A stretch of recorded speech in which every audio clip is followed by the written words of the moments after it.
Bonsoir à tout le monde. Bonsoir. Déjà, c'est un plaisir d'assister. Bon, bien sûr, c'est bien que c'est pour une Ascara, mais avec la famille Assayag, on connaît déjà depuis pas mal de temps. Surtout Yaakov, qui est vraiment un ami intime. Donc, ça fait vraiment plaisir pour Hachem d'être là, bien qu'on aurait préféré dans de circonstances meilleures. Bezrat Hachem, bien qu'on a aussi assisté à des bonnes fêtes. Alors la vérité, on va parler d'un sujet, Bezrat Hachem, c'est révolutionnaire, ça veut dire explosif. Et je m'avance, je sais que je m'avance un petit peu, mais vous allez voir, Bezrat Hachem, c'est si on applique ce qu'on va essayer de voir aujourd'hui, et bien sûr ça va être en rapport aussi avec Hanouka, parce qu'on sait que Bezrat Hachem, dimanche soir, on va fêter la fête de Hanouka. Donc on va essayer de relier ce que je vais dire maintenant avec la fête de Hanouka, et vous allez voir, Bezrat Hachem, ça va être un principe fondamental qui va, je pense, Bezrat Hachem, beaucoup nous servir. Alors pour commencer, première question déjà, on sait tous qu'on attend la venue du Mashiach. On est d'accord, on attend tous la venue du Mashiach. Et on se pose tous peut-être un peu la question, pourquoi le Mashiach il n'est pas encore là? Qu'est-ce qu'on a fait? Quel est notre problème? Au Hachem, on essaie tous d'évoluer, de grandir, d'avancer, mais on ne voit pas la venue du Mashiach. Alors pourquoi? Quel est le problème? Vous savez que je pose une question qui va peut-être être un peu difficile à répondre, mais on va essayer de Bezrat Hachem s'attarder sur une Gemara qui aborde le sujet. Et deuxième chose, on sait que c'est la fête de Hanouka dimanche, comme je l'ai dit, et dimanche, on va allumer les bougies. Alors il faut savoir, quand on fête une fête dans la religion, c'est pour nous apprendre quelque chose, pour qu'on garde un message. Alors quel est le message de la fête de Hanouka? On va essayer de voir, Bezrat Hachem, le message qu'il faut garder de cette fête. Alors pour commencer, il y a une Gemara dans Ta'anit. Alors je vous dis ce qui est écrit dans la Gemara, on va essayer de comprendre un peu plus de quoi ça parle. C'est écrit Atem bachitem priya shel chinam ani ekva lachem priya ledorot. Vous avez pleuré un pleur en vain, je vais instaurer un pleur pour l'éternité. Alors à lire cette Gemara comme ça, au sens du terme, ça fait un peu peur. Tu as pleuré un pleur en vain, je vais instaurer un pleur pour l'éternité. De quoi on parle? Alors, la Gemara elle parle comme ça. On sait que dans Parashat Shelach Lecha, donc c'était juste avant de rentrer en Eretz Israël, les Bnei Israël ils sont rassemblés, ils ont dit on veut des explorateurs. On veut des explorateurs, on veut des espions qui explorent la terre d'Israël. Et juste avant de rentrer, donc ils sont passés, d'accord, Moshe Rabbeinu il s'est concerté envers Akadosh Baruch Hu, il lui a dit Shlach Lecha, envoie pour toi. Moi je te demande pas d'envoyer, envoie pour toi. Et comme on connaît la suite de l'histoire, qu'est-ce qui s'est passé finalement? Il s'est passé que les 12 Nessim qui ont fait la terre, qui ont exploré la terre d'Israël, 10 d'entre eux, ils ont dit de la médisance, ils ont dit du Lachon Hara. Et ce jour-là, qu'est-ce qui s'est passé ce jour-là? Ce jour-là, c'était le jour du 9 Av.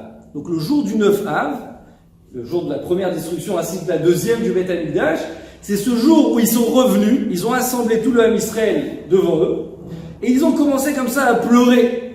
Tout l'Am Israël, ils ont commencé à pleurer, à se plaindre. Ils disent, c'est quoi cette terre? Où tu vas nous amener? Qu'est-ce que tu vas faire? Et ce jour-là, qu'est-ce qu'il dit à Kadosh Baruch Hu? Et là, c'est la phrase de la Gemara, en fait. Kadosh Baruch Hu, il dit, vous avez pleuré un pleur en vain. Dorénavant, je vais instaurer un pleur pour l'éternité. Alors déjà, ce qu'il faisait de comprendre, ça veut dire que la Gemara est en train de nous dire que tous les malheurs du Ham Israël, depuis le début des générations, depuis on parle vraiment que ça a commencé, d'accord, l'histoire juive, jusqu'à aujourd'hui, donc tous les pogroms, l'inquisition, la Shoah, les attentats, malheureusement, chaque malheur provient de quoi? Du pleur du Ham Israël dans le désert. Et la Gemara dit plus encore, elle dit pourquoi on n'a pas le Mashiach jusqu'à aujourd'hui? Parce que le Ham Israël, ils ont pleuré il y a 2000 ans. C'est ce qui est écrit. Vous avez pleuré un pleur en vain. Alors ce qui va entraîner que quoi? Ce qui va engendrer que vous n'aurez pas le Mashiach, vous n'aurez pas le Beth Amikdash, et en même temps, vous allez pleurer jusqu'à la fin des temps. Comme ça, c'est écrit. Voilà, ce que j'aimerais essayer de m'attarder avec vous, c'est de comprendre deux questions. Deux questions, parce que cette Gemara apparemment, elle est bizarre, d'accord, on ne comprend pas, vous allez pleurer, de quoi on parle. Premièrement, est-ce que c'est écrit quelque part dans la Torah? Je vous pose une question, est-ce que c'est écrit quelque part dans la Torah qu'on n'a pas le droit de se plaindre, qu'on n'a pas le droit de pleurer? Alors, regardez, si vous avez une source à m'enseigner, je me ferai un plaisir de connaître, mais c'est pas écrit nulle part, dans aucun endroit de la Torah. C'est interdit de pleurer, c'est interdit de se plaindre, c'est interdit de... D'accord? On est d'accord? Donc, on connaît pas cet endroit-là. Deuxièmement, donc, Déjà pour essayer de comprendre, ça veut dire que si c'est écrit nulle part, si c'est une avéra qui est très grave de la Torah, comme on connaît l'adultère, l'idolâtrie, d'accord, ce qu'on connaît, alors je comprends, quand je te dis, je te donne une punition jusqu'à la fin des temps. Mais là, c'est une avéra, c'est une erreur qui est écrite nulle part, dans aucun endroit on voit cette avéra. D'accord? Nulle part c'est écrit. Et qu'est-ce qu'on est en train de te dire? Qu'à cause de cette avéra, vous allez pleurer jusqu'à la fin des temps. C'est pas logique, ça paraît disproportionné. Akadosh Baruch Hu, on sait qu'il est juste, on sait qu'il gère son monde de manière juste, de manière droite. Mais là, la Torah, elle te dit quoi? Tu as pleuré, vous avez pleuré, alors vous allez voir ce que vous allez avoir. C'est pas logique. Deuxièmement, quel rapport avec nous? On parle d'il y a combien de temps? On parle d'il y a 2000 ans, d'accord? On parle pas d'aujourd'hui, on parle d'il y a 2000 ans. Donc, Baruch Hashem, quand je connais la famille Assayag, malheureusement, il n'y a pas Nissim. Mais Nissim, celui qui le connaît, bon, Yaakov, c'est une petite imitation.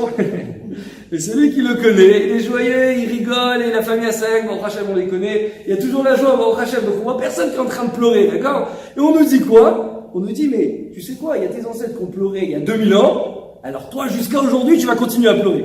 Quel rapport avec moi? En quoi cela me concerne? Quel rapport? Alors pour revenir, premièrement, c'est disproportionné. Deuxièmement, quel rapport avec moi? Alors c'est sûr que des fois on a des textes comme ça qui sont compliqués à comprendre. Et d'ailleurs il faut savoir qu'il faut toujours essayer de s'adapter avec le langage de la Torah. Une fois il y avait une petite histoire, il y avait le Rav Yitzhak Zuckerman.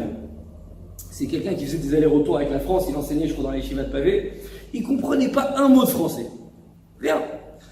Il s'assoit comme ça dans l'avion, il a commandé le repas glatt.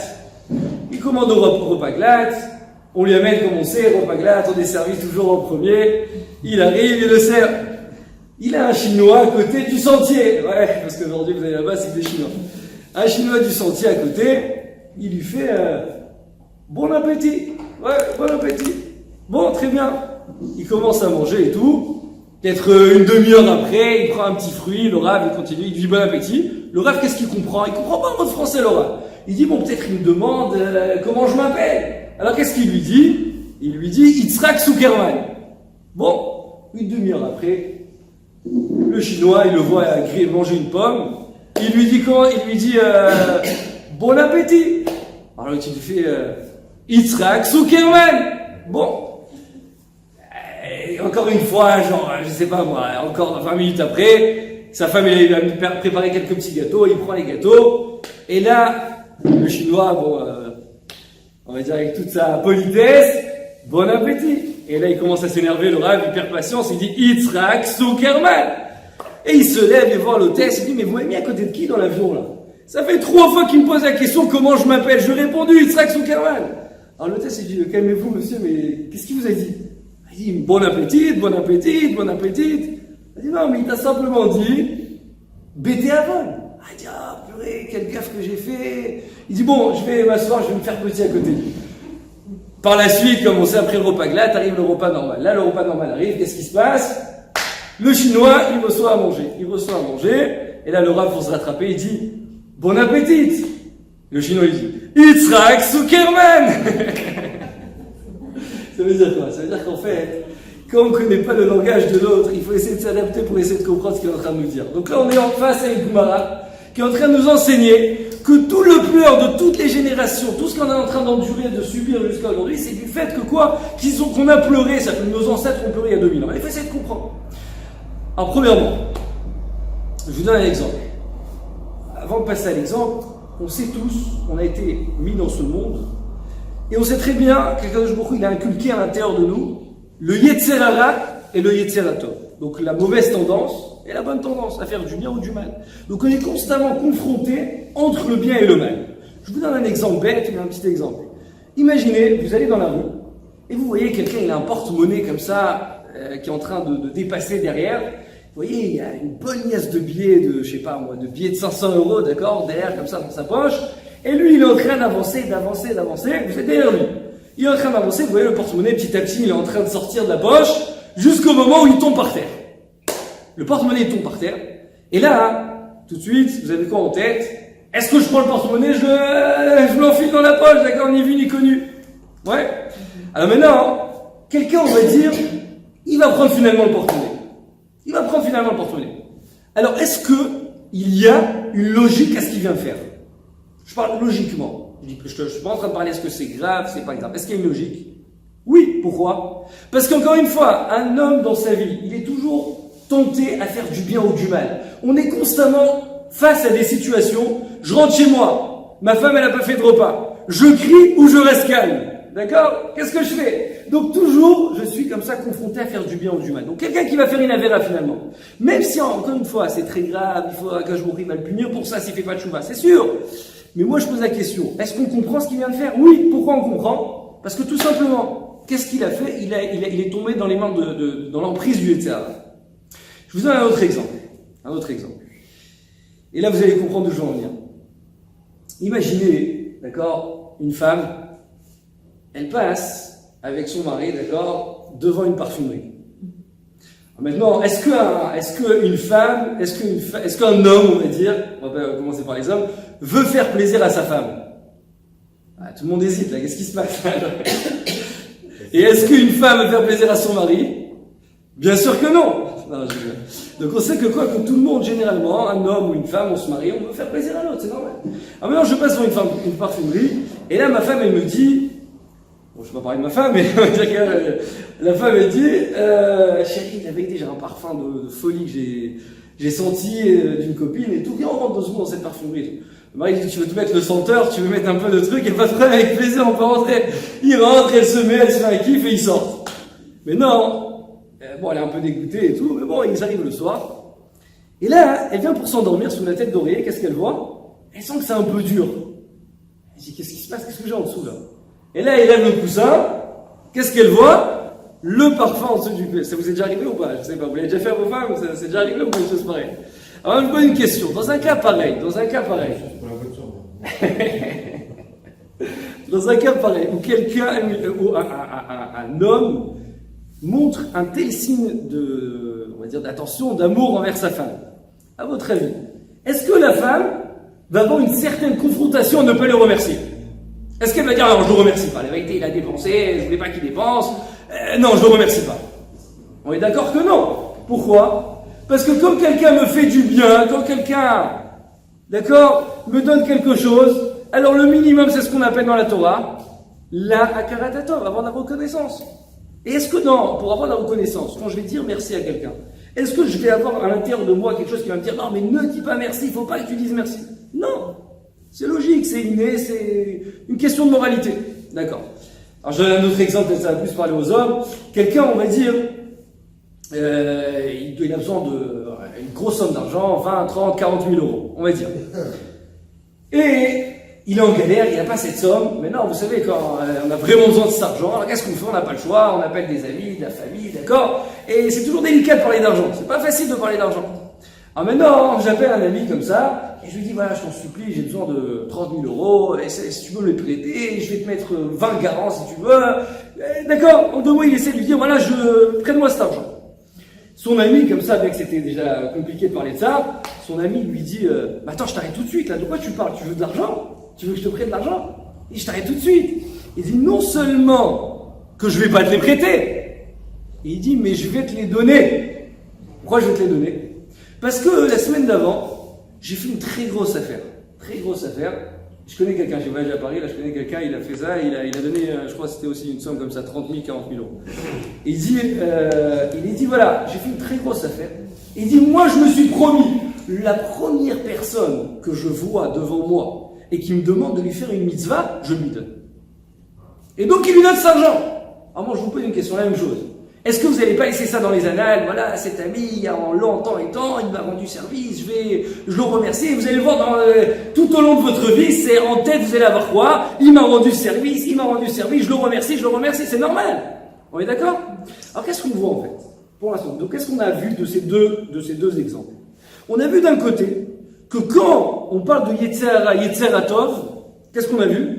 On a compris que si je tombe dans la Avera, si je tombe dans l'erreur, alors il y a une certaine logique. Mais on a vu d'un autre côté que quand quelqu'un me fait du bien, quelqu'un m'a donné comme on a dit pour une femme, son mari a donné un signe d'attention, l'ami, il lui a rendu service, il lui a donné une grosse somme d'argent. Qu'est-ce qu'on voit? On voit que là c'est inné de remercier. Personne ne comprendra si l'autre ne remercie pas. Ok, c'est clair? Ouais, c'est logique. Pourquoi je vous dis ça? prend la première question. On a demandé, Akadosh Baruch Hu, il s'adresse au Ham Israël. Qu'est-ce qu'il dit au Ham Israël? Il dit au Ham Israël, mais pourquoi vous pleurez? Pourquoi vous pleurez? C'est vrai, pourquoi vous pleurez? C'est-à-dire qu'Hachem, il te dit comme ça. Tu as fait une Avera. Tu as fait une Avera mais vraiment très grave. La plus grave qui est écrite dans la Torah. Akadosh Baruch Hu, il dit, il n'y a pas de problème. J'accepte ta tchouva. Pourquoi j'accepte ta tchouva? Parce que c'est le libre arbitre. C'est l'enjeu qu'il y a dans ce monde. On est dans ce monde. D'un côté, on a des avérots. D'un autre côté, on a des mitzvot. On est constamment confronté entre le bien et le mal. Donc, il y a une logique. Maintenant, la Torah, elle vient, elle te dit, mais quand je t'ai fait du bien, alors, de ne pas me remercier, c'est la gratitude absolue. Pourquoi? Akadosh Baruch Hu, qu'est-ce qu'il a fait avec le Ham Israël? Qu'est-ce qu'il a fait avec le Ham Israël? Si on essaie un peu de se rappeler un peu de l'histoire rapidement, Akadosh Baruch Hu, ils étaient, on parle d'esclaves. On parle d'esclaves qui étaient complètement soumis, mais complètement piétinés par les Égyptiens. Et d'ailleurs, ça racontait dans le Midrash que pour celui qui rentrait en Égypte, c'était entouré de dragons. C'est-à-dire que c'était des sorciers, c'était entouré de dragons. Et tu te rapproches, ils te brûlent vif, tu veux pas. D'accord? Donc, entouré de dragons. Akadosh Baruch Hu, il a pris tout ce Ham Israël, il les a fait sortir. Après, c'est quoi il les a fait sortir? De quelle manière? Les 10 plaies. Après, comme on connaît le Be'er Shel Miriam, le puits de Miriam qui les accompagnait, la nuée, la manne qui descendait du ciel. Akadosh Baruch Hu, il voulait arriver au summum. C'est quoi? Au bien ultime envers le Ham Israël. À l'égard du Ham Israël. Qu'est-ce qu'il voulait faire? Il voulait leur donner la terre promise qui était Eretz Israël, qu'il avait promis à Abraham, qu'il avait promis à Yitzhak. Donc ça veut dire qu'Akadosh Baruch Hu, pour lui, il était tellement, on va dire, dans sa bienfaisance, qu'il a dit, je donne à Israël mais tout ce que j'ai à donner. Et même la terre d'Israël. Maintenant, le Ham Israël, à ce moment-là, il se retrouve avant de rentrer là-bas. Alors, qu'est-ce qu'Akadosh Baruch Hu, il attend?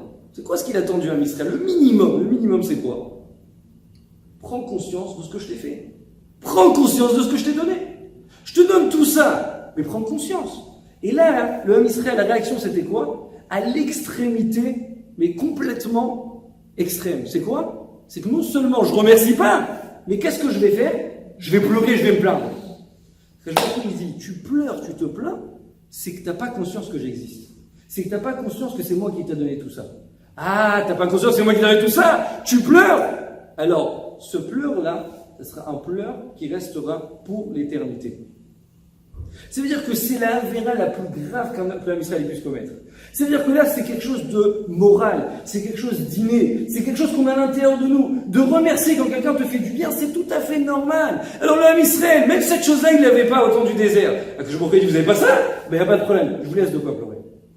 D'accord? Donc on a compris déjà, je pense, la première question, pourquoi le Ham Israël, c'était si grave ce qu'ils ont fait dans le désert. Et maintenant, là, c'est la deuxième question, et là, c'est ce qui dérange le plus. C'est quoi? C'est pour quelle raison ça nous concerne? En quoi ça nous concerne? En quoi ça me concerne? Quel rapport? Alors là, il y a une réponse magnifique, vraiment magnifique, et Bezrat Hashem, vous allez comprendre. Premièrement, il y a un enseignement qui dit, imaginez, une personne, il arrive le jour de sa mort. Il est complètement agonisant, sur son livre, je passe les détails, et vous allez le voir, à votre avis, est-ce qu'il a réussi à remplir ses désirs? Tous ses désirs, d'accord? C'est-à-dire qu'un homme, tout au long de sa vie, il a des ambitions, des rêves, des désirs. Est-ce que, quand je le vois le jour de sa mort, je me dis, il a rempli ses désirs? À votre avis? Alors, donc, combien il a réussi à remplir? Combien il a réussi à remplir? Mathématiquement, combien il a réussi à remplir? C'est écrit que...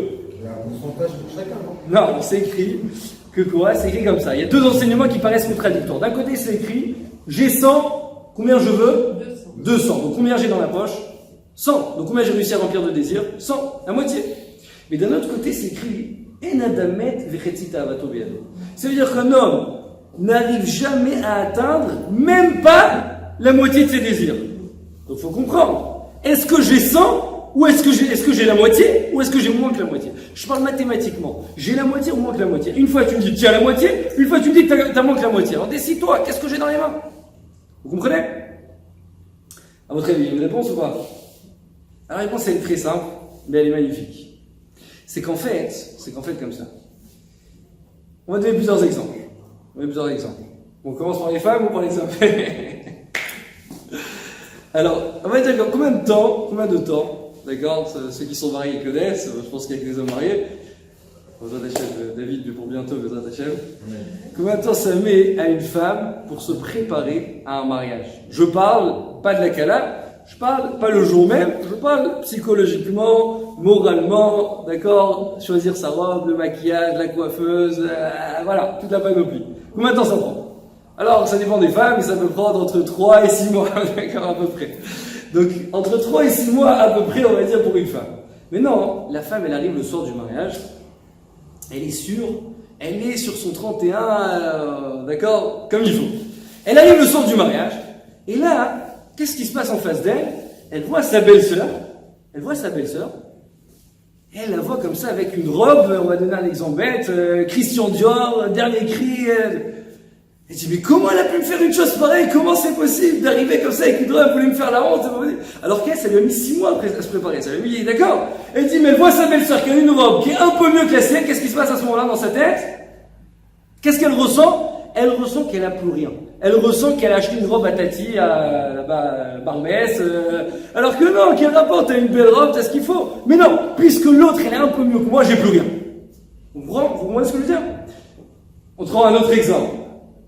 Un homme, Hachem, il a fait des bonnes affaires, il va acheter une voiture, super belle voiture. Ok? Il va acheter une super belle voiture, il va pour l'acheter, il sort du garage, et là, donc il a toujours les plastiques, même j'y vais en bas de chez moi, ça fait peut-être 4-5 mois qu'il a acheté sa voiture, il est toujours avec les plastiques, toujours avec le truc blanc là devant, il va avoir le sentiment, je viens de l'acheter, d'accord?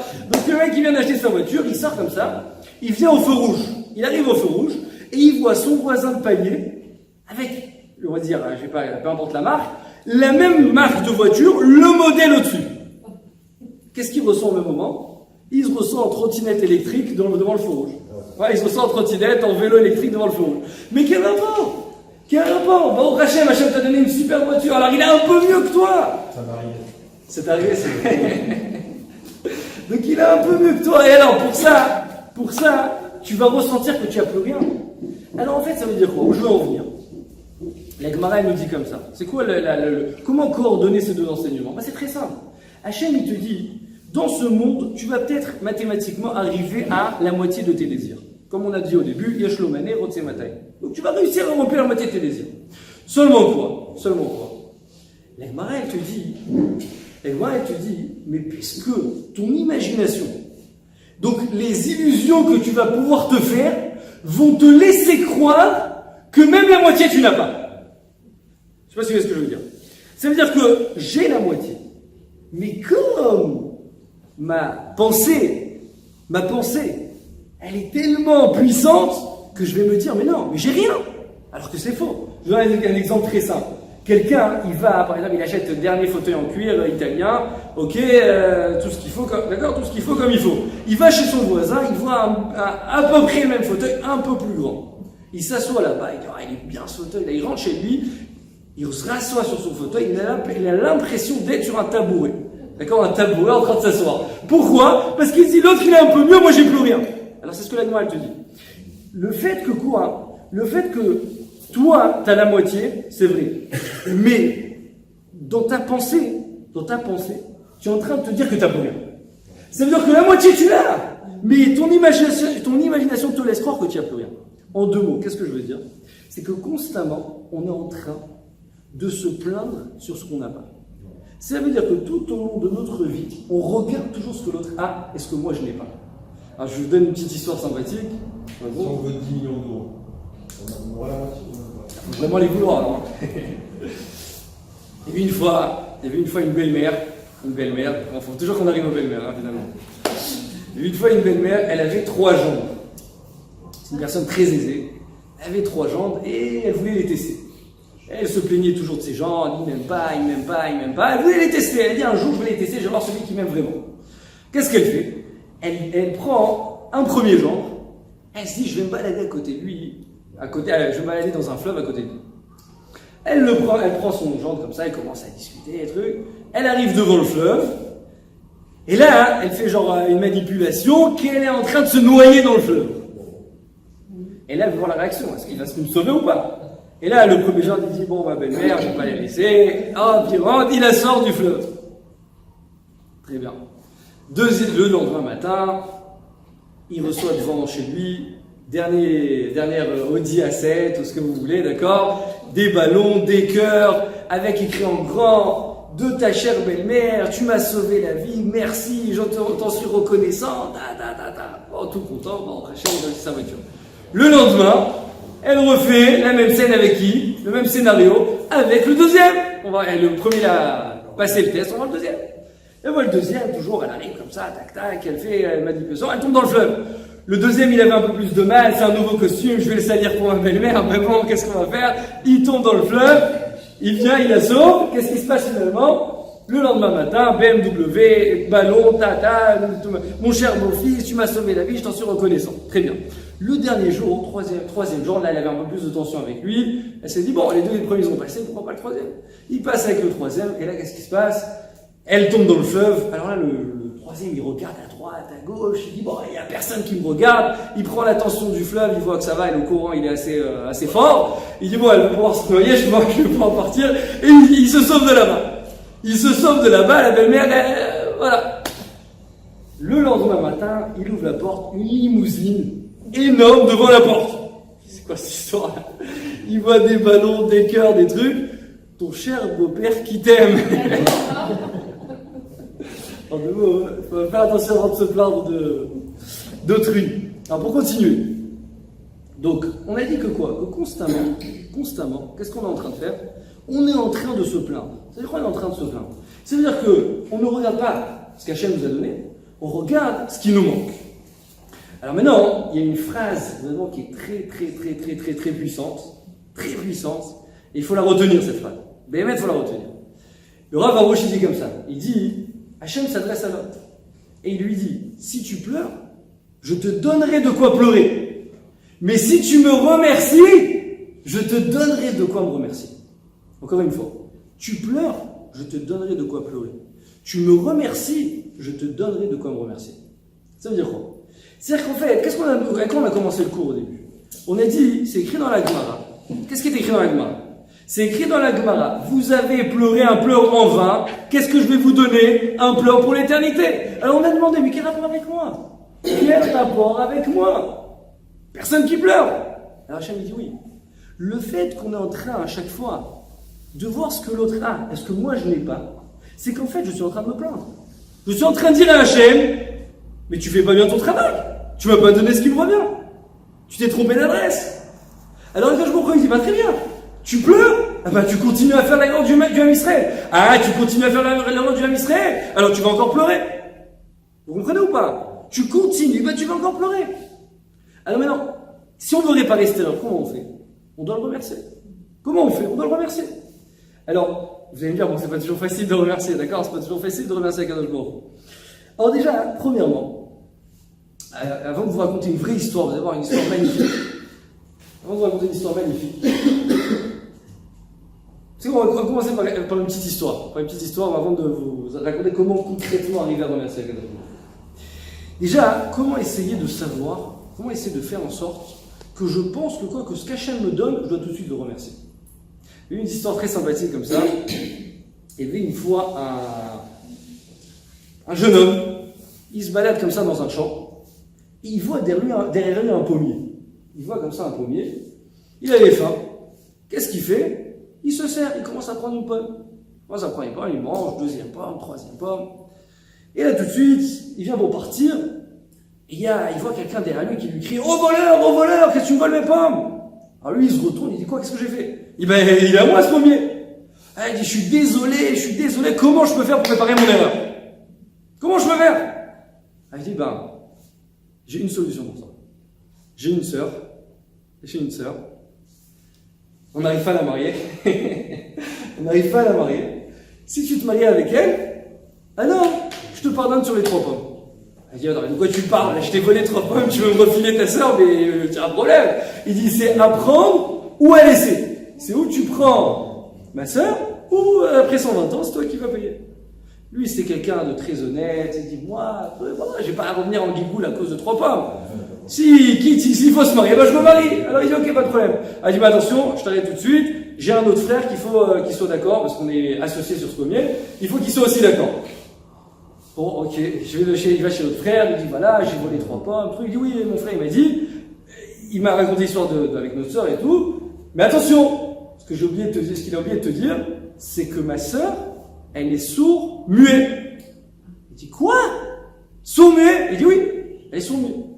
Il dit apprendre ou à laisser. Il dit oh purée, pour 3 pommes, je vais marier avec une femme sourd-muette. Il dit ok, d'accord. Il dit attention, on a un 3e frère. 3e frère, il faut aller là-bas. Il dit bon, je vais là-bas. Il va là-bas, il dit oui, je sais, voilà. Mais attention, il t'a pas tout dit. Notre sœur, elle est aveugle, elle voit pas. Il dit quoi? Pour 3 pommes, je vais avec une femme sourd-muet, aveugle. Il dit apprendre ou à laisser. Elle dit mais dans quelle famille je suis rentré là? De quoi on parle? Il dit apprendre ou à laisser. Il dit ok, très bien. Il dit attention, on a un dernier frère et lui, il faut que tu finisses avec lui, sinon après c'est bon, tu peux te marier. Il va là-bas, il dit bon c'est bon, j'ai compris, elle est sourd-muet, elle est aveugle, qu'est-ce qu'elle a encore? Il dit bah, elle marche pas non plus, elle est en chaise roulante. Alors là, tout de suite, il a relevé un peu son honneur, il a dit ok, elle est sourd-muet, aveugle, mais maintenant c'est moi qui mets les conditions maintenant. Je me marie avec elle, j'ai pas envie d'avoir la honte devant tout le monde, vous lui mettez un drap comme ça sur elle, personne ne voit c'est qui ma femme, elle sort son doigt, je lui mets la bague, arrête mes coups d'échelle, vous me laissez tomber, vous me pardonnez sur les pas. Bon, très bien, ils ont accepté, ok, là, on arrive au jour d'un repas, truc. Et là, donc elle sort son doigt, il met la bague, truc. Il arrive, le pauvre, il est déprimé, il s'assoit, il dit mais qu'est-ce que j'ai fait comme erreur? Maintenant j'ai une femme handicapée, sourd-muette, elle a toutes les qualités possibles, d'accord? Comment je vais faire? Et là, il vient comme ça, tout déprimé, et il voit comme ça une jeune fille qui arrive le voir. Il dit qu'est-ce que je te sers chérie? Tu veux un café? Tu veux un thé? Qu'est-ce que le repas je peux te préparer? Alors, il dit mais vous êtes qui? Vous êtes qui? Elle dit bah je suis ta femme. Il dit, je suis ta femme. Il dit, mais quelle femme? On m'a dit que tu étais aveugle, sourd-muet, que tu marchais pas. De quoi tu parles? Il dit, mais qui c'est qui t'a dit ça? Il dit, mais tes frères. Il dit, mais ils t'ont menti, c'est n'importe quoi. Tout de suite, il a été les voir, vous êtes des imposteurs, mais elle est très bien, votre sœur, elle me plaît beaucoup, elle a toutes les qualités, mais... Alors, le frère, il dit, non, on t'a pas menti. Pourquoi? Il dit, parce que la première fois qu'on t'a vu venir, on t'a parlé de 3 pommes. Pour 3 pommes, accepter de se marier, on a compris que tu étais quelqu'un de vraiment honnête. D'accord? Parce qu'il faut vraiment être honnête pour se marier pour 3 pommes. Donc il dit, on a compris que quoi? Que tu étais quelqu'un d'honnête, de juste, de bien, de droit. Qu'est-ce qu'on va faire? On s'est dit, bah, c'est un super chido pour notre sœur. Alors quand on t'a dit qu'elle voit pas, quand t'as dit qu'elle entend pas, qu'elle marche pas, ça veut dire quoi en fait?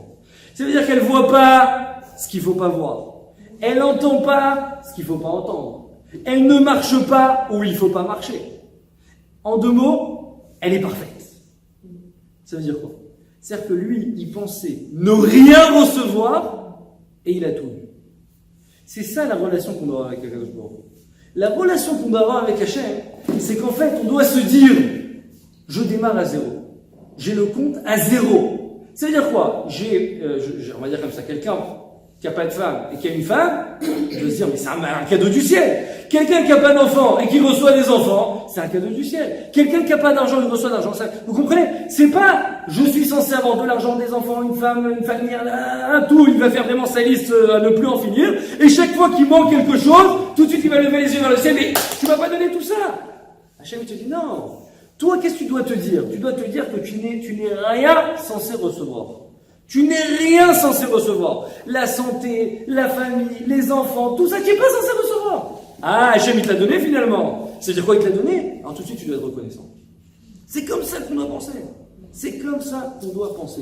Celui qui pense comme ça, à ce moment-là, il pourra tout le temps, toute sa vie, remercier Akadosh Baruch Hu. Et d'ailleurs, je dis quelque chose, je le dis par moi-même, je suis quasiment sûr, et je l'ai peut-être entendu d'un maître, je ne sais pas, mais si quelqu'un, tous les jours de sa vie, je lui dis, essayez, tentez, Bezrat Hashem, ça, je pense que c'est qu'édaille de le faire à mon avis, d'accord?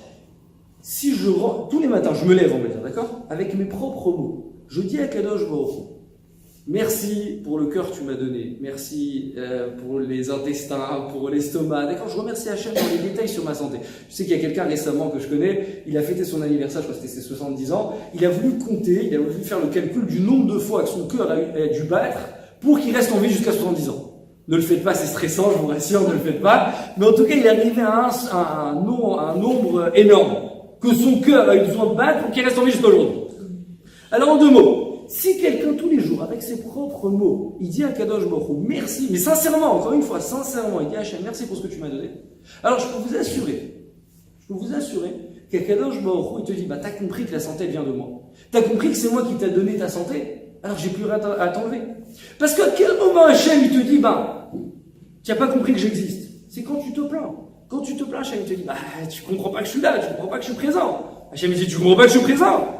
Alors tout de suite, qu'est-ce que je fais? Je vais te réveiller. Je vais éveiller ta conscience. Comment je fais? Bah, je t'enlève ta santé. Je t'enlève ta parnassa. Vous comprenez? C'est des petits pics pour lever les yeux vers le ciel. Mais si quelqu'un, il remercie Hachem sur sa santé, alors qu'est-ce qu'Hachem, il te dit tout de suite? Il te dit, bah, tu m'as remercié. Bah, c'est très bien, bah, je te donne la santé, y a pas de problème. La même chose pour la parnassa, la même chose pour le shalom bayit, la même chose pour tout. Si on remercie Hachem, ça veut dire qu'on a conscience que c'est lui qui nous l'a donné. J'ai conscience que c'est lui qui me l'a donné, bah, y a pas de problème, je continue à te le donner. Et c'est ça la première phrase que je vous ai dit. Si tu pleures, je te donnerai de quoi pleurer. Parce que tu t'enfonces encore plus dans ton erreur. Mais si tu me remercies, je te donnerai de quoi me remercier. Vous voyez ce que je veux dire? Tu pleures, c'est relation miroir. Maintenant, une histoire vraiment magnifique, véritable, véridique, que je connais de première main. C'est avec un de mes maîtres, et ça c'est Bezrat Hachem pour mettre en pratique un peu plus ce que je viens de vous dire. Et vraiment, celui qui le fait, Bezrat Hachem, vous verrez Nissim Benifla, Bezrat Hachem. Une fois, j'ai un maître qui s'appelle le Rav Yuda Bracha. Rav Yuda Bracha, c'est un élève du Rav Ovadia Yosef. Il doit avoir peut-être 60, 65 ans, quelque chose comme ça. Il doit avoir, Baruch Hachem pour lui, une douzaine d'enfants à peu près. Je crois qu'il a pratiquement tous marié. Et c'est quelqu'un qui a une vraie expérience de la vie. Il a écrit une quinzaine de livres, un truc comme ça, dans tous les domaines, dans la halakha, Moussar, tout ce que vous voulez. Un vrai Talmid Chacham. Et j'ai entendu qu'il avait une coutume, qu'il avait une tradition depuis longtemps. Et je l'ai pas entendu de sa bouche, la vérité, mais après, une fois qu'on me l'a raconté, j'étais tellement touché, ça m'a tellement surpris de voir une grande personne en face de moi. Je me suis dit, il faut que j'aille lui demander un peu plus de détails. Qu'est-ce qu'il a l'habitude de faire, ce Rav? Et c'est quelqu'un que je côtoie tous les jours. Vraiment, c'est un de mes maîtres que j'admire énormément. Il a l'habitude, ça fait déjà peut-être 30, 40 ans, qu'il a des cahiers. C'est quoi ces cahiers, en fait? C'est qu'il inscrit chaque fois qu'Hachem lui est venu en aide. Ça veut dire qu'en 2 mots, le premier Adar, je sais pas quoi, Akadosh Baruch Hu m'a aidé. On sait tous que Baruch Hachem dans notre vie, alors c'est sûr que c'est pas tous les jours, mais il y a des fois on se trouve dans des situations qui sont plus compliquées que d'autres, et là on voit la main d'Hachem, on ressent qu'Hachem est avec nous. Qu'est-ce qu'il fait? Il laisse pas ça dans les oublis. Qu'est-ce qu'il fait? Il prend son cahier et il note. Akadosh Baruch Hu, il m'a aidé de telle et telle manière, j'en suis reconnaissant, je le remercie, Et bien sûr, il me raconte qu'après 30-40 ans, c'est devenu carrément des livres d'histoire. C'est pas un livre, c'est pas 2 livres, il m'a dit que c'est carrément des cahiers entiers qui remercient Hachem en détail à chaque fois qu'Akadosh Baruch Hu est venu en lui. Comme ça, mais des histoires sur histoire. Maintenant, ce même Rav, quand est-ce qu'il sort ce cahier à votre avis? Alors il va le laisser dans le grenier, et ça y est, c'est fini. Quand est-ce qu'il sort? Vous avez une idée ou pas? Quand est-ce qu'il sort? C'est facile, hein, vraiment c'est facile. Hein? Non, vous étiez trop loin. Kippour, il va sortir. Kippour, c'est un jour d'angoisse, c'est pas un jour de. Non, dimanche. Qu'est-ce qu'on fait dimanche? Hanouka. Pourquoi elle a été instaurée la fête de Hanouka? Pourquoi elle a été instaurée cette fête? C'est aussi une des questions que j'ai commencé. Pourquoi la fête de Hanouka a été instaurée? Pour remercier Akadosh, pour montrer notre gratitude qu'on a envers lui. Ah, maintenant une seconde.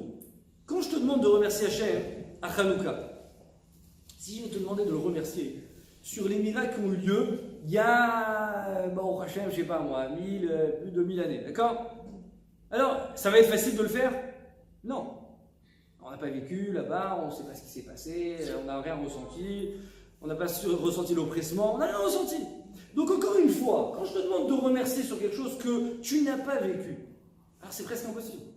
Mais si maintenant, tu vas prendre ta vie personnelle, d'accord, ta vie personnelle, ton vécu, et qu'est-ce que tu vas faire? Tu vas, avec tes propres mots, remercier Hachem sur ce qu'il t'a donné. Donc, le jour de Hanouka, en fait, c'est quoi la fête de Hanouka? C'est que nos sages, ils ont instauré cette fête pour tout simplement se remémorer de toute notre histoire, de toutes nos aventures personnelles, et remercier Akadosh Baruch Hu. Et bien sûr, à travers ça, remercier sur tout ce qu'il a fait en Israël. Mais ça va commencer par ton vécu, par ton expérience personnelle. Et par la suite, tu vas réussir donc à élargir un peu plus, de remercier pour l'âme Israël. Mais encore une fois, pourquoi je le fais? Parce que c'est ça l'essence de cette fête. L'essence de cette fête, c'est de remercier Akadosh Baruch Hu. Alors maintenant, ce Rav, qu'est-ce qu'il me dit? Il me dit, il se trouve maintenant autour de ses petits-enfants. Parce que Baruch Hashem, il a déjà des enfants, des petits-enfants. Et en face des Nérodes, on sait que c'est bien de rester une demi-heure en face des Nérodes. Je crois que le Chabad hier, il explique pourquoi une demi-heure. Bon, bien sûr, il y a déjà le temps de l'allumage, mais il dit pourquoi il faut rester en face des Nérodes. Il dit c'est le temps Parce que quand je reste un petit moment, alors je vais pouvoir, on va dire, m'arrêter un peu de la folie de la vie, d'accord? Et réfléchir un peu plus sur ce qu'Hachem me fait.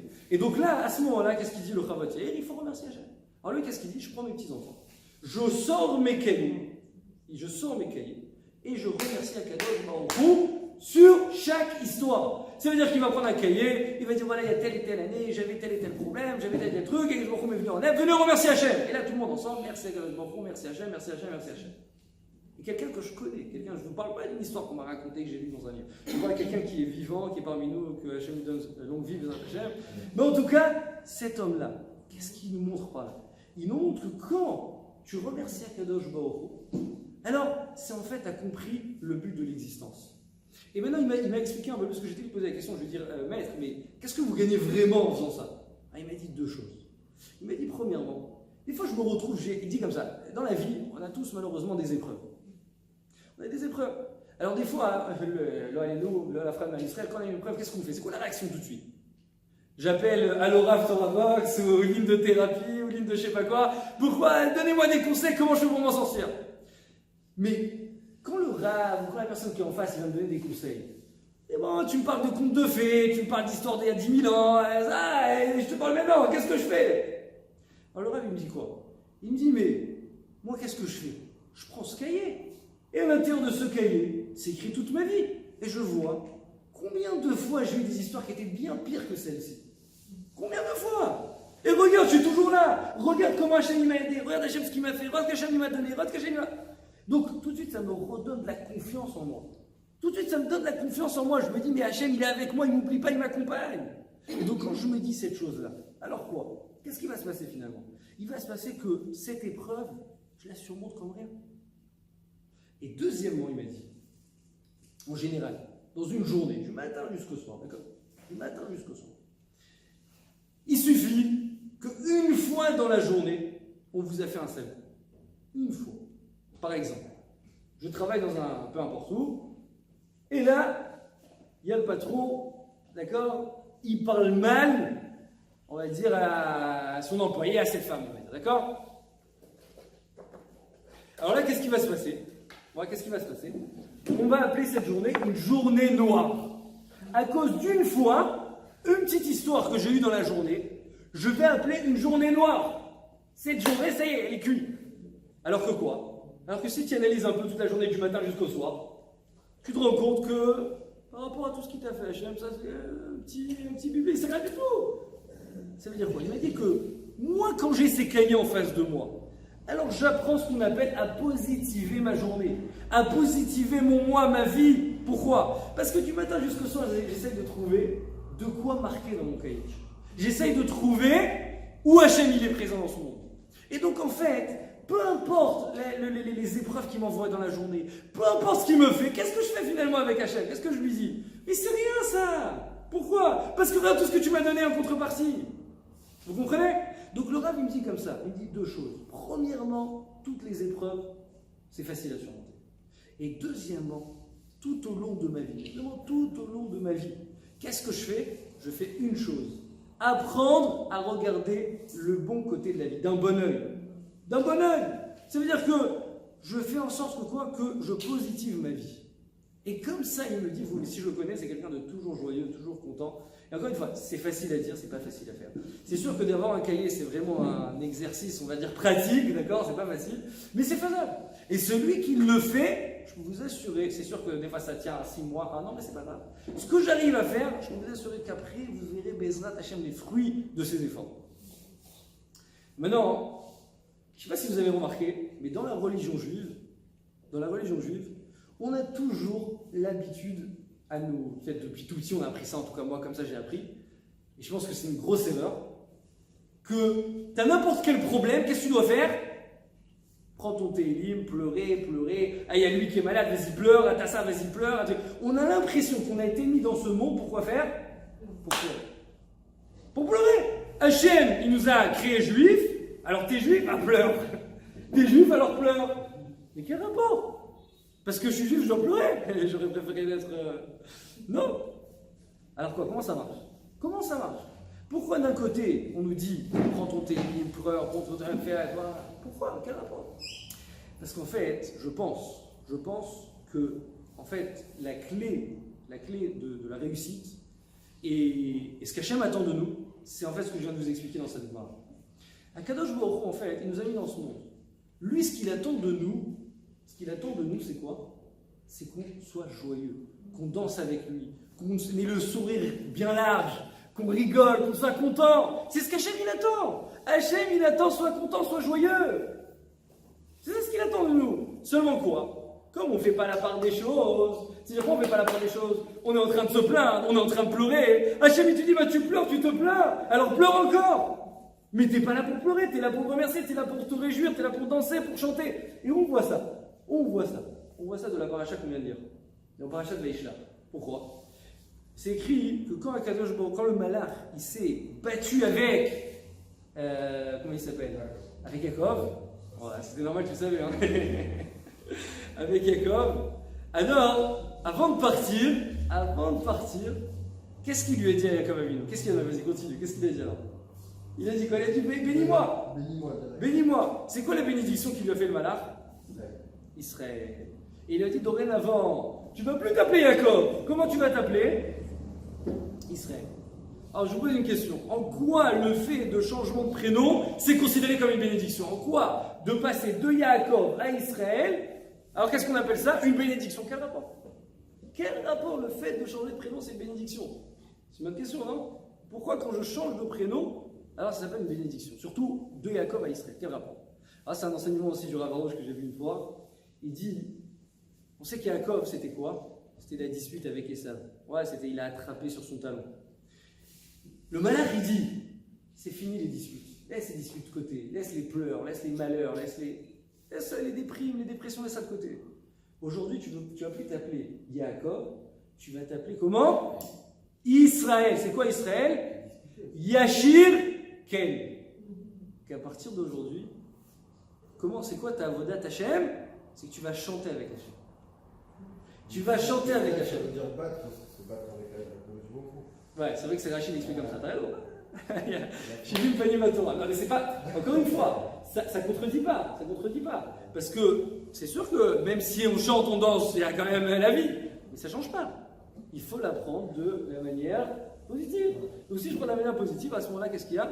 Toutes les épreuves, je vais pouvoir les surmonter. Toutes les épreuves. Alors, je vous raconte dans deux petites histoires. Il y a aussi une histoire comme ça de quelqu'un aussi comme ça qui me vient à la tête. Je ne posais pas vous la raconter, mais elle me vient en tête parce que c'est un peu avec rapport à ce que je dis. C'est que des fois, tout le monde se pose des questions. D'ailleurs, avant de vous raconter l'histoire, tout le monde se pose des questions, mais sur Hachem, pourquoi il fait ça, et pourquoi il fait pas ça. Ouais, tout le monde se dit, mais il aurait pu me faire naître, d'accord, 2 mètres de taille, blond, aux yeux bleus, je sais pas, moi, d'accord. Et là, il me fait comme ça. Alors, il y avait une fois comme ça 2 personnes qui étaient en train de discuter ensemble.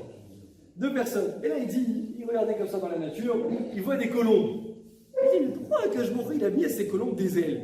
Alors, ils peuvent se balader dans le monde, ils peuvent parcourir les océans, ils vont d'un endroit à l'autre, ils kiffent leur vie. Il dit, mais pourquoi tu vois la vache? Pourquoi il y a une vache à côté? Et on est là en train de goûter, elle a toute sa tête comme ça, dans la boue, en train de manger. Pourquoi il n'a pas fait des ailes? Pourquoi? Alors, il n'a pas terminé sa phrase, il y a une colombe qui passe au-dessus, tac, un petit cadeau du ciel. Et l'autre, il lui fait, imagine-toi si c'était une vache qui était en train de passer dessus, là. On ne peut pas poser de questions, d'accord? Hachem, il fait bien ses drachim. Là, on ne peut pas poser de questions. Il fait bien ses drachim. Maintenant, j'ai quelqu'un que je connais aussi. La même chose, c'est des histoires incroyables, mais c'est vrai, hein, je vous dis, c'est des histoires véridiques. J'étais, une fois, je l'ai rencontré comme ça dans la rue, c'est une personne, la même chose. Bon, c'est déjà un grand-père, je connais, en fait, son fils, il est avec nous au collège. Et je le vois une fois dans la rue, il me dit, il me voit toujours comme ça, sourire, il me dit, tu sais quoi, j'ai une histoire de fou à te raconter. Et il me dit, t'es le premier, t'es devant moi, t'es le premier, faut que je la raconte. Et qu'est-ce qu'il fait il me dit comme ça, avant de te la raconter, je te montre déjà de quoi je vais parler, comme ça tu me crois. Il me sort une enveloppe, je rigole pas, avec des dizaines et des centaines de billets, de liasses de billets. Alors juste avant de vous dire c'est quoi l'histoire, on parle de quelqu'un, j'étais assis pendant une période derrière lui comme ça au collège. Au Hachem, il a une grande famille aussi, et c'est quelqu'un vraiment de matmide, d'assidu dans ses études, mais impressionnant. Du matin jusqu'au soir, il ne bouge pas. Et c'est un avers, donc il n'y a pas beaucoup d'argent, d'accord. Et donc, bon, il devait marier ses enfants. Il m'a dit, bon, la parnassa, c'était pas du tout ça, quoi. Vraiment loin de ça. Et il me dit, tu sais quoi, ce matin, comme ça, il me dit, ce matin, mon père, il m'appelle, lui, il habite à Yerushalayim. Son père, il habite à Rishon LeZion. Mon père, il m'appelle ce matin, il me dit, voilà, il y a un donateur qui s'intéresse à toi, faut que tu viennes. Un donateur, c'est quoi ça, de quoi tu parles? Alors il dit oui, il s'intéresse à toi. Bon, très bien. Il dit, il ne pose pas trop de questions, viens. Il arrive comme ça. Et le donateur qui est en face de lui, il lui dit, mais tu dois te demander qui je suis, quel rapport je t'appelle, toi, aujourd'hui, comme ça, de manière imminente. De quoi on parle? Et là, je vous raconte une vraie histoire. C'est lui qui m'a une vraie histoire de il n'y a pas longtemps. Il lui dit comme ça, ce donateur, il dit, tu sais d'où je te connais? Il dit, une fois, tu es venu au Beth Amidra chez nous, et parce que bon, il avait son père là-bas, qui habite là-bas, et tu nous as fait un cours. Et il dit, et cette nuit, j'ai rêvé de toi dans mon rêve. Bon, ne rêvez pas de moi dans votre rêve cette nuit. Mais cette nuit, j'ai rêvé de toi dans mon rêve. Et il dit, j'ai vu ton visage comme ça, et il y a une voix céleste, qui est en train de crier comme ça, qui disait, faut que tu laisses un Talmid Chacham, faut que tu laisses un Talmid Chacham. Comme ça. Je vous parle de quelqu'un qui m'a raconté cette histoire que je connais, d'accord? Et il me dit, voilà, je suis arrivé chez lui. Il me dit, ça m'a tellement tourmenté. Je me suis dit, mais c'est quoi cette histoire? De quoi on parle? Voix céleste, celui-là, c'est un Talmid Chacham, faut que tu l'aies, de quoi on parle? Il dit, il faut absolument que je fasse. Et lui, c'est quelqu'un qui a d'argent. Il faut que je fasse quelque chose. Il a été tout de suite à la banque, il a retiré peut-être 100 000 shekels, un truc comme ça. Et c'est ce qu'il m'a montré, d'accord? Il avait sa mallette comme ça en face de lui. Il m'a montré les 100 000 shekels. Il lui a dit, voilà, donne-moi ton RIB. Dorénavant, Bezrat Hashem, je t'aiderai tous les mois. À part les 100 000. À part les 100 000. Tu veux le connaître, je te l'adresse ou pas?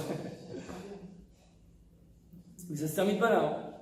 Il m'a dit que là, et là je connais, là c'est son fils que je connais, d'accord? Son fils il devait se marier. Maintenant, encore une fois, pour changer, il n'a pas d'argent. Mais bon, c'est un très grand bal mamine, très grand bal mamine. Et je crois que la période, c'était une période qui était assez chère dans les salles, d'accord? Il n'y a pas de salles qui étaient, toutes les salles pas chères, elles étaient déjà prises. Mais lui, c'est un mamine, il dit, bon, moi, quand je me il faut que je marie mon fils, je le marie coûte que coûte, quoi qu'il y ait, je le marie. Et il prend la salle, il commence à faire les cartes, d'accord? Tout ce qu'il va, il n'a pas un rond, il n'a rien.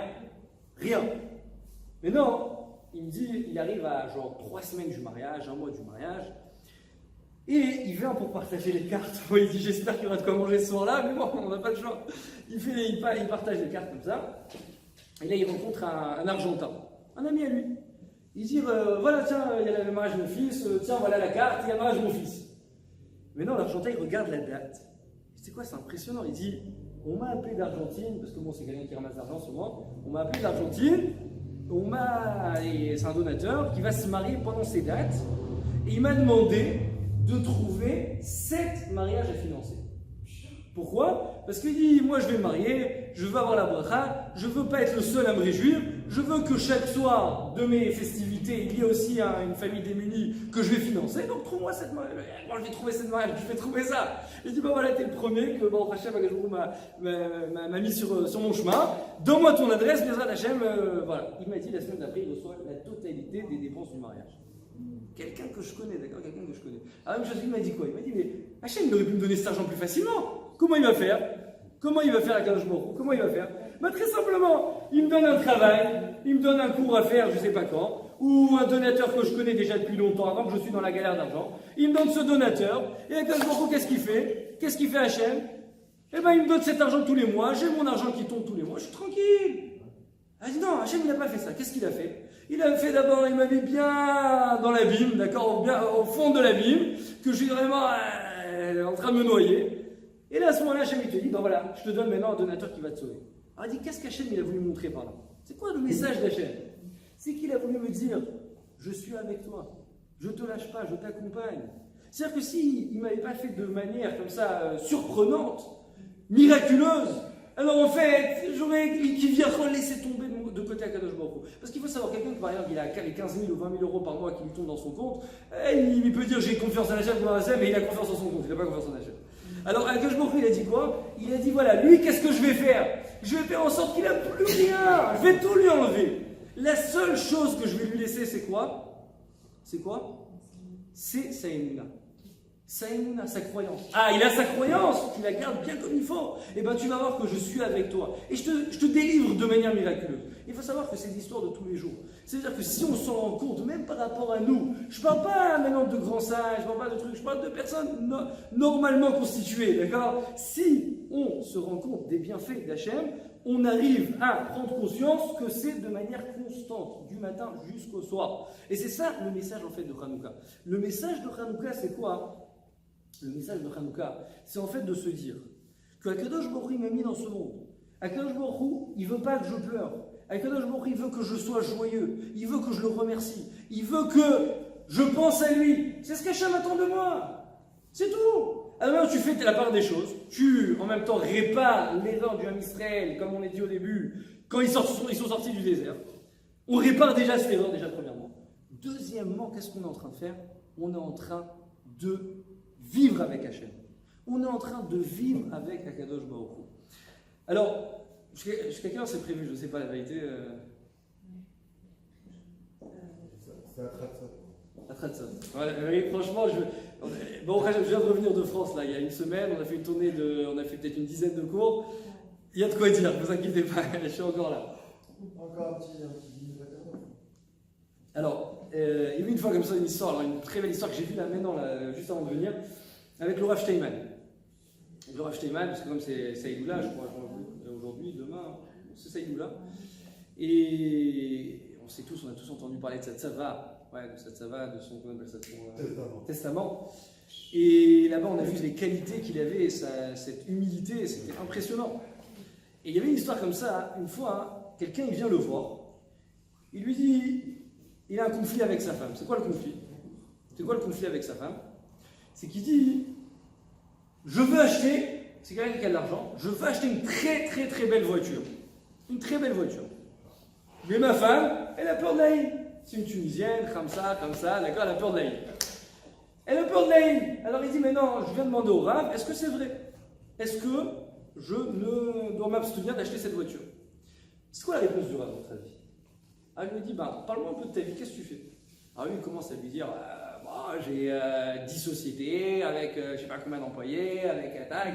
Non, parle-moi de ta vie, lui dit, de quoi tu parles? Parle-moi de ta vie. Il continue, il dit, non, je ne parle pas de ça. Je sais pas, qu'est-ce que tu fais? Qu'est-ce que tu connais en Torah? Elle lui dit, t'as déjà fini le chasse? Il dit, de quelle chasse vous parlez? Je l'ai fait une blague, d'accord? Il dit, de quelle chasse vous parlez? Elle dit, le chasse, tu l'as fait? Il dit, non, jamais, moi, pas du tout. Il dit, bon, alors t'as déjà terminé une Gemara dans ta vie? Elle lui dit, la vérité, non. Il dit, tu connais peut-être un chapitre de Gemara par cœur? Il dit, mais non, de quoi vous parlez? De quel chapitre? Il dit, un daf de Gemara, tu connais un daf de Gemara? Elle lui dit, non, je connais pas. Il dit, de quoi t'as peur de la Inara? De quoi t'as peur de la Inara? Tu connais pas un daf de Gemara, t'as peur de la Inara? Mais de quoi tu parles? De quoi tu parles? Et quelqu'un va t'envier alors que tu connais rien en Torah? De quoi tu parles? Il dit, on va envier quelqu'un seulement quand il y a de quoi envier. Mais toi, t'as rien. Tu connais même pas un daf de Gemara. Et en fait, c'est ça la fête de Hanouka, si vous voyez. C'est quoi la fête de Hanouka? La fête de Hanouka, qu'est-ce qu'on est en train de mettre? La lumière. C'est quoi la lumière? Est-ce que le spirituel est palpable? Est-ce qu'on peut... Le spirituel, on peut le toucher? Ça se touche au spirituel ou pas? J'ai étudié un daf de Gemara, je peux le toucher après. À part la Gemara, le daf, je peux le toucher? Non. La table, je peux la toucher. La chaise, je peux la toucher. Ok? Le costume, je peux le toucher. La daf de Gemara, je peux le toucher? Non. Le télim que j'ai lu, je peux le toucher? Non. Le cours que je suis en train de vous dire, il est palpable? Non.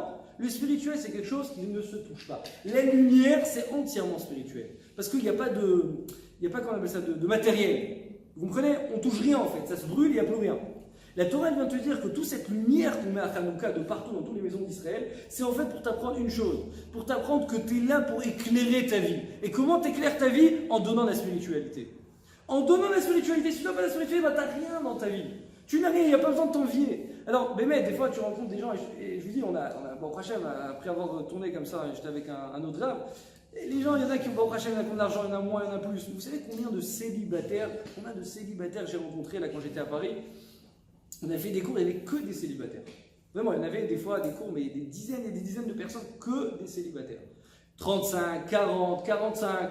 Et tu leur parles et tu dis, ouais, bon, j'ai laissé ma vie, j'ai truc, voilà. Mais des dizaines, à ne plus en finir. Pourquoi? Parce que quand quelqu'un, il n'attrape pas sa vie, quand quelqu'un, il ne sait pas prendre sa vie dans les mains, alors quoi, qu'est-ce qui va lui rester finalement? Rien, zéro. Il va partir comme il est venu. Mais quelqu'un qui a sanctifié sa vie, quelqu'un qui est venu dans ce monde, il a sanctifié sa vie. Alors c'est comme, je vous raconte aussi une histoire, je pense qu'on va terminer avec ça. Il y a quelques années de ça, j'étais aussi à Paris, et j'étais en train d'étudier avec un ami, et il reçoit un coup de téléphone. Et là-bas, au bout du film, on lui dit, est-ce que tu peux venir compléter Minyan pour un enterrement? Pour un enterrement. Bon, déjà, je me suis dit, compléter Minyan pour un enterrement, si le mec il meurt, il n'a pas 10 personnes, c'est qu'il a un problème. Mais bon, j'ai dit mitzvah, on y va. On y va, j'arrive là-bas, et je me rends compte, et je vous dis, j'étais peut-être le seul vrai religieux, on va dire. Ça veut dire que les autres, c'était tous des... je crois que c'était en plus, on était au 16e, donc c'était vraiment tous des businessmen, des trucs pas religieux. Et ils sont tous été appelés pour venir à cet enterrement. Alors je me suis dit, j'ai commencé à chercher, c'est qui la famille? D'accord, savoir de quoi on parle. Et tout le monde me regarde, je sais pas, je sais personne. Alors j'ai dit, mais vous êtes venus comment les 10 là? Vous êtes venus, vous êtes tombés du ciel ou quoi? Je dis non, il y a un avocat. Alors il me dit, oui, c'est moi. Je dis quoi? Il dit, il y a un avocat qui m'appelle, c'était son client. Il dit, il m'a appelé, c'est un goy l'avocat, d'accord? Il dit, voilà, il a appelé comme ça, il m'a appelé ce matin, parce qu'il sait que ce défunt là, celui qui vient de mourir, ça fait 3 jours qu'il est dans les congélateurs, et il n'y a personne qui est là pour l'enterrer. Il dit, je sais que tu es juif, tu es mon client juif, je te connais, sûrement vous avez un rite à faire. Ouais, bon, alors il dit, voilà, essaye d'organiser Minyan pour l'enterrer. Très bien, bon, ça m'a paru, mais vraiment une histoire de fou, quoi. Je me suis dit, bon, on commence à faire les télim, on commence à faire ce qu'il faut. Et là, tout de suite, je vois 3 personnes qui arrivent, 3 ou 4 personnes. Il y avait une fille avec peut-être 2 ou 3 garçons, un truc comme ça. Ils arrivent tout droit comme ça vers la tombe. Et là, je vois, elle s'approche. Alors, de ce que j'ai compris, c'est la fille. Mais, c'est une Goya. Une Goya, ça lui, s'était marié avec une non-juive, c'est une Goya. Et les autres personnes qui l'accompagnaient, c'était sûrement, voilà, bon. Et elle arrive comme ça devant la tombe, elle commence à dire son speech, là, son discours, cher papa, cher truc, tac, tac, tac, bon. D'un coup, et vraiment d'un coup, hein, elle commence à dire les pires malédictions qu'on n'a jamais entendues sur la tombe de son père. Mais des trucs, ça veut dire qu'on ne peut pas répéter ça dans un Beth Amikdash, c'est impossible. Mais comme ça, elle enchaîne. Et je vous dis, on ne parle pas de personnes religieuses qui sont autour de moi. Je parle de personnes qui ne sont pas religieuses qui sont autour de moi. D'accord? C'est des personnes qui ont été appelées comme ça par hasard. Et ils sont sortis de leur bureau pour compléter Minyan parce que cette personne-là, d'accord, qui était un ami, qui avait plusieurs amis, et d'ailleurs même cet ami que j'avais en commun, on est tous été appelés comme ça vraiment par hasard. Et il enchaîne les malédictions et les trucs et les ci et les ça. Et je vous dis, on est resté comme ça, mais sur le choc. Et d'ailleurs, là, quand je suis revenu de Paris en plus, pourquoi je me souviens de cette histoire? Quand je suis revenu de Paris, j'ai rencontré quelqu'un qui était avec moi le jour d'enterrement et je lui ai dit, tu sais quoi, tu te rappelles ce jour-là? Il m'a dit, tu te rends pas compte le nombre de fois que je l'ai raconté cette histoire? Il m'a dit, tu te rends pas compte le nombre de fois? Et on était. Après, elle a fini son truc, elle est partie comme ça. Et là, on était tous retournés, mais vraiment retournés complètement. Et alors là, tout de suite, il y en a, il a dit, Bezrat Hashem, je prends sur moi de payer la Seuda des Shiva, l'autre des Shloshim, l'autre l'année, on va faire Kaddish, on va faire les Mishmat, on va faire truc. Bon, Hashem, ils ont pris en main pour essayer de lui faire quelque chose à cet homme-là. Mais non, pourquoi je vous raconte ça? Une semaine après, donc je rentre en Israël, j'arrive ici, et là, il y avait quoi? Il y avait la Levaya de qui? De Rav Eliashiv. Alors, celui qui a entendu parler de Rav Eliashiv, c'était vraiment une sommité rabbinique, d'accord? Il connaissait toute la Torah par cœur, les midot, les qualités qu'il avait, c'était exceptionnel. Bon, vraiment, on parle d'un homme, d'accord, d'une autre envergure. Et donc, j'arrive comme ça la semaine d'après, et là, je vois la Levaya du Rav Eliashiv, des centaines de milliers de personnes, tout le monde en train de pleurer, D'accord, vraiment, on a l'impression qu'une partie de nous est partie. D'accord, vraiment, il y en a qui ont déchiré leurs vêtements. Et comme ça, on voit vraiment des centaines de milliers de personnes. Des centaines de milliers de personnes. Alors là, tout de suite, j'avais le contraste en face de moi entre la Lévaïa du Rav Eliashiv et cet homme-là, malheureux, qui est mort, si on peut dire, seul. Et là, ça m'a fait rappeler ce que mon beau-père il dit toujours. Parce qu'il est à Marseille, il a du mal à voir Minyan, c'est pas que c'est compliqué, il doit faire, je crois même qu'il devrait ouvrir un centre téléphonique pour appeler pour avoir Minyan. Non, le pauvre, c'est pas facile, à chaque fois qu'il prend son téléphone, il appelle, c'est pas facile. Et lui, il leur dit à chaque fois, mais sachez, si vous vivez en communauté, vous mourrez en communauté. Vous vivez seul, vous mourrez seul. C'est comme ça. Et mais tout de suite, je me suis rappelé, je me suis dit, regarde la différence. Il y a une personne, qu'est-ce qu'il a fait? Il a ruiné sa vie. Il a détruit sa vie. Et qu'est-ce qui s'est passé? Il s'est marié avec une juive, il est resté seul. Et il y a une autre personne de l'autre côté, si on peut appeler personne, on parle de sommité, il a construit sa vie, il a bâti sa vie, il a sanctifié sa vie. Et qu'est-ce finalement il a laissé dans ce monde? Il a laissé finalement dans ce monde des milliards de personnes, des milliards d'élèves, d'enseignements, de Torah, et à ne plus en finir, à ne plus en finir. Alors pourquoi je vous dis ça? Pourquoi je termine avec ça? Parce que comme Baruch Hashem, j'ai un peu connaissance, d'accord, de la rabbinite, Rachel Bat Dada, que comme Yaakov vous enfants m'a raconté, je crois qu'elle s'est mariée très jeune, à 20 ans, non, quelque chose comme ça. Et même une fois, je avait une histoire, elle s'est sauvée de la maison, je sais pas quoi. Non, parce qu'elle était trop jeune, elle a dit j'ai 20 ans et tout.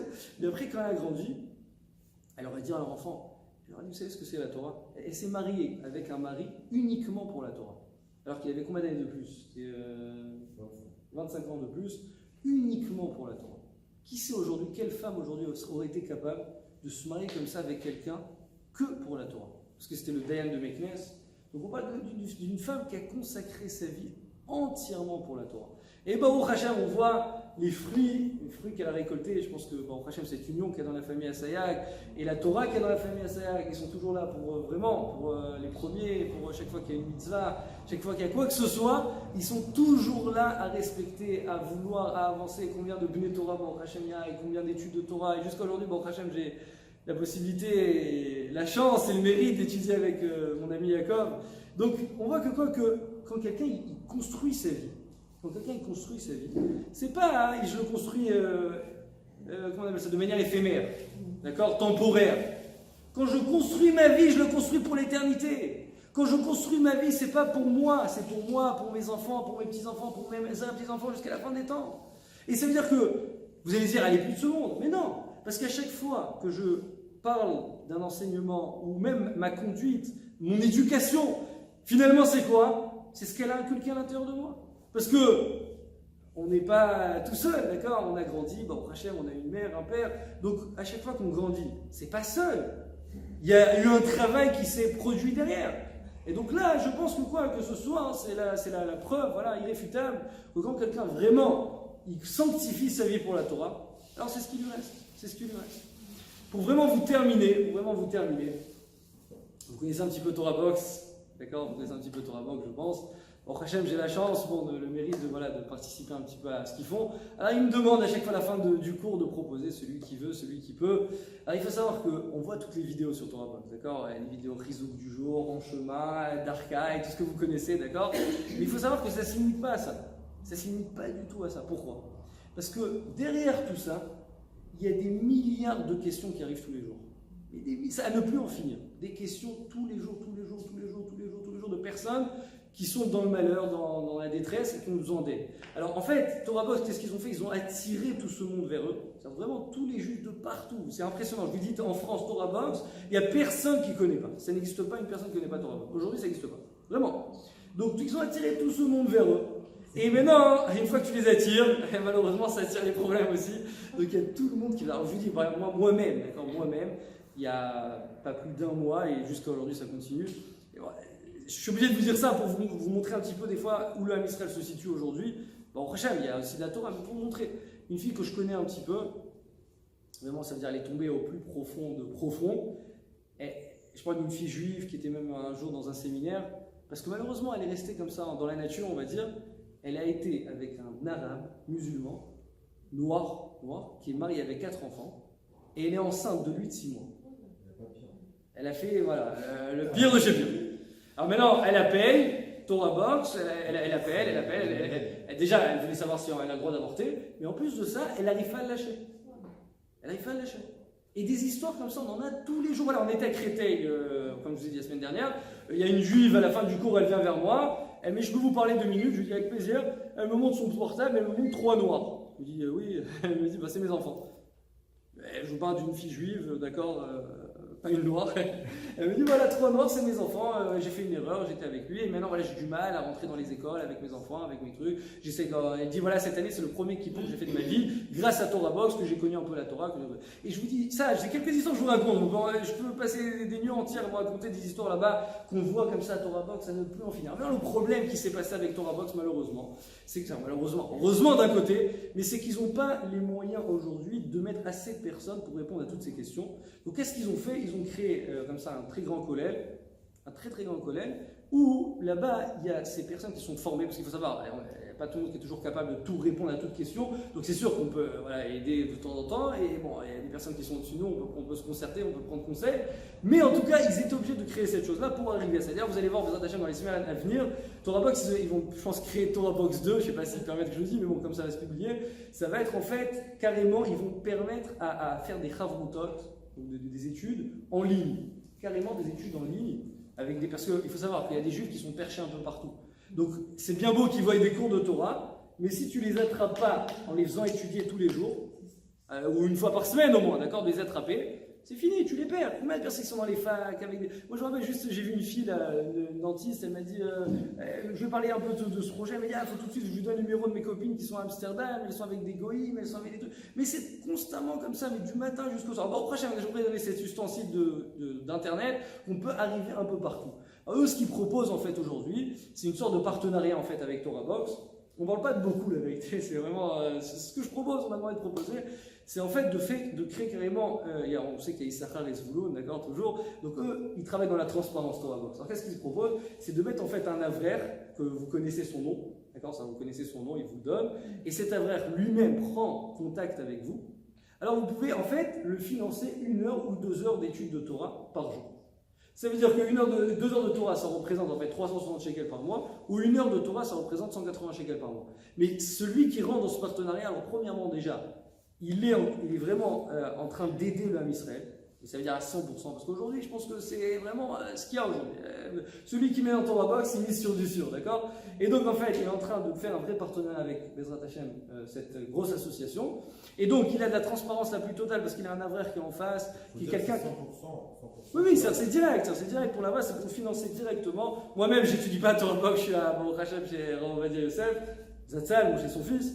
Mais ça veut dire qu'en 2 mots, c'est vraiment pour arriver d'un côté à former ces gens-là et qu'ils puissent aussi répondre. Et eux-mêmes, ils sont en contact avec vous. Vous avez une question, vous avez un truc, Alléluia Nishmat, une askar, un truc, il est là, il est avec vous. Il est avec vous, il est là. Et Bezrat Hashem, je suis sûr que chaque personne qui donne pour la Torah, alors c'est sûr qu'on n'a pas toujours les moyens, pas toujours l'argent, mais Hashem il te dit la tzedaka tu me donnes, et il y a un enseignement connu de Rabbi Nachman, il dit quelqu'un qui n'a pas d'argent, il donne la tzedaka, il montre à Hashem, je suis dans le domaine du surnaturel, parce que j'ai pas, je donne, et ben t'inquiète pas, je te donnerai ce que tu as pas.